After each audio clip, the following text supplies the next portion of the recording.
Selamat siang, tim investigasi TNI dan juga kepolisian akan menyampaikan hasil investigasi dari penembakan anggota TNI oleh kepolisian dalam bentrokan yang terjadi di Batam pada 21 September yang lalu. Kami akan mengajak Anda bergabung bersama rekan kami Anissa Kartabrata dari Kemenko Polhukam Jakarta. Anissa, bagaimana hasil investigasi yang disampaikan di sana? Hasil investigasi yang dilakukan diberikan oleh tim investigasi TNI dan juga Polri terkait dengan bentrok yang terjadi di Batam antara anggota TNI dan juga anggota Polri.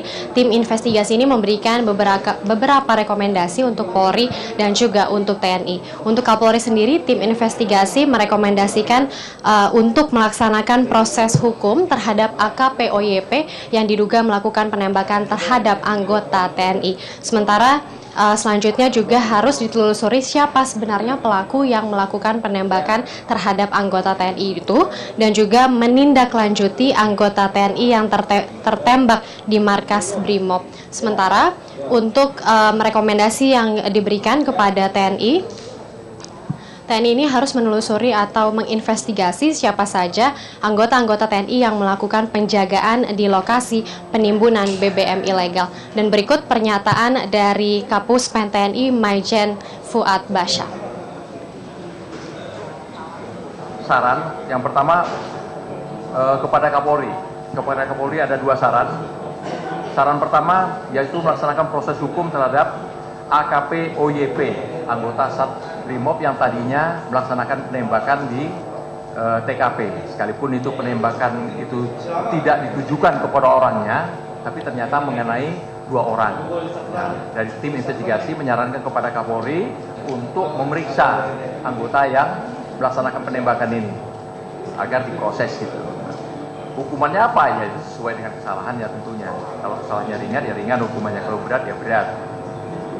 Kemudian yang kedua, menindaklanjuti temuan awal tim gabungan guna mengungkap siapa pelaku penembakan terhadap dua orang anggota TNI yang terjadi di Kobrimob. Karena sampai sekarang belum diketahui ditembak oleh siapa. Kalau yang tadi di TKP dilaksanakan oleh Bribka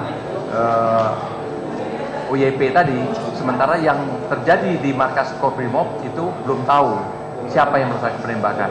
Tapi ada 12 orang yang waktu itu pegang senjata gitu. Nah ini diminta untuk ditelusuri siapa yang bertanggung jawab di sana. Kemudian rekomendasi untuk pimpinan TNI Angkatan Darat yaitu melakukan proses hukum terhadap personel TNI Angkatan Darat yang melaksanakan pengamanan di tempat BBM ilegal tersebut. Sekalipun mereka mungkin mengatakan awal bahwa wah dia nggak tahu kalau itu ilegal, tidak, dia tahunya diminta bantuan untuk mengamankan di sana, tapi ternyata itu adalah BBM ilegal, sehingga tim meminta supaya Angkatan Darat memproses secara hukum anggota TNI Angkatan Darat yang bertugas di sana. Karena tanpa ada waktu itu tim anggota Angkatan Darat di sana, tidak mungkin terjadi kasus ini gitu. Tidak mungkin terjadi kasus ini. Saya kira itu secara garis besar. Ya Robert, dan memang insiden ini berawal pada saat polisi melakukan penggerebekan di lokasi yang diduga sebagai tempat penimbunan BBM ilegal dengan tersangka berinisial N, dan dalam kasus ini ada 4 anggota TNI yang tertembak. Demikian sementara yang dapat kami laporkan langsung kembali ke studio. Baik, terima kasih Anissa Kartabrata atas informasi Anda dari Kemenko Polhukam Jakarta.